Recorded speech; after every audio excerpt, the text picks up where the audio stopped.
faites beaucoup penser à Emmanuel Todd. Lui, il est historien, démographe.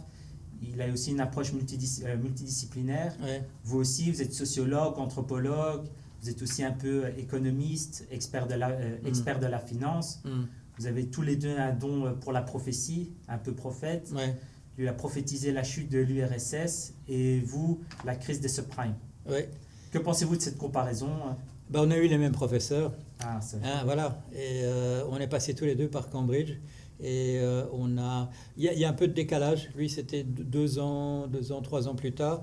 Mais on a eu, par exemple, on a eu comme professeur tous les deux Peter Laslett, qui n'est pas très connu de nos jours, mais qui est la personne justement qui avait attiré l'attention sur l'importance des systèmes familiaux dans la composition sociologique, politique de nos sociétés.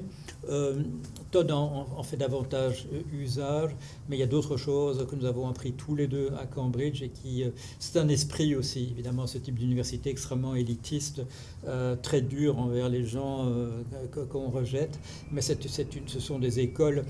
Ce sont des écoles qui sont encore dans la tradition médiévale de la scolastique, pour leur donner un nom, c'est-à-dire d'une très très grande exigence sur la manière dont on raisonne, dont on réfléchit sur le monde, et où on acquiert, quel que soit le domaine dans lequel on se spécialise, on acquiert une extraordinaire culture générale qui est surtout importante à notre époque, parce que les gens qui sont une pensée en silo, bien entendu, ils restent coincés dans cette pensée en silo, ils ne peuvent pas jeter des ponts.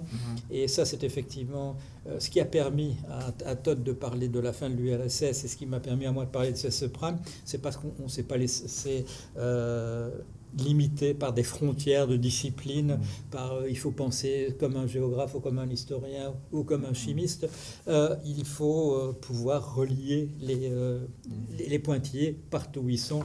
Et ça, on apprend effectivement dans une université comme Cambridge ou Oxford, qui ont par ailleurs des tas d'autres d'inconvénients par ailleurs. C'est fort lié à un système de classe sociale qui est extrêmement cruel et dur aux gens qu'on n'accepte pas à l'intérieur de ce système. Avec une approche multidisciplinaire, vous pensez qu'on peut avoir une vision plus précise des choses, de la réalité? Le meilleur exemple, c'est Keynes, John Maynard Keynes, qui est nommé professeur d'économie à Cambridge, alors qu'il n'a pas la moindre notion d'économie. Pourquoi?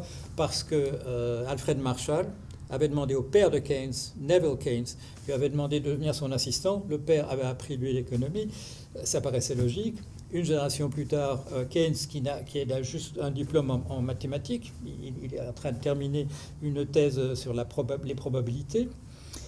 Et Alfred Marshall voit qu'il a échoué à obtenir une bourse à King's College, et il propose au fils, voilà, devenez professeur d'économie. Il y a là une arrogance extraordinaire.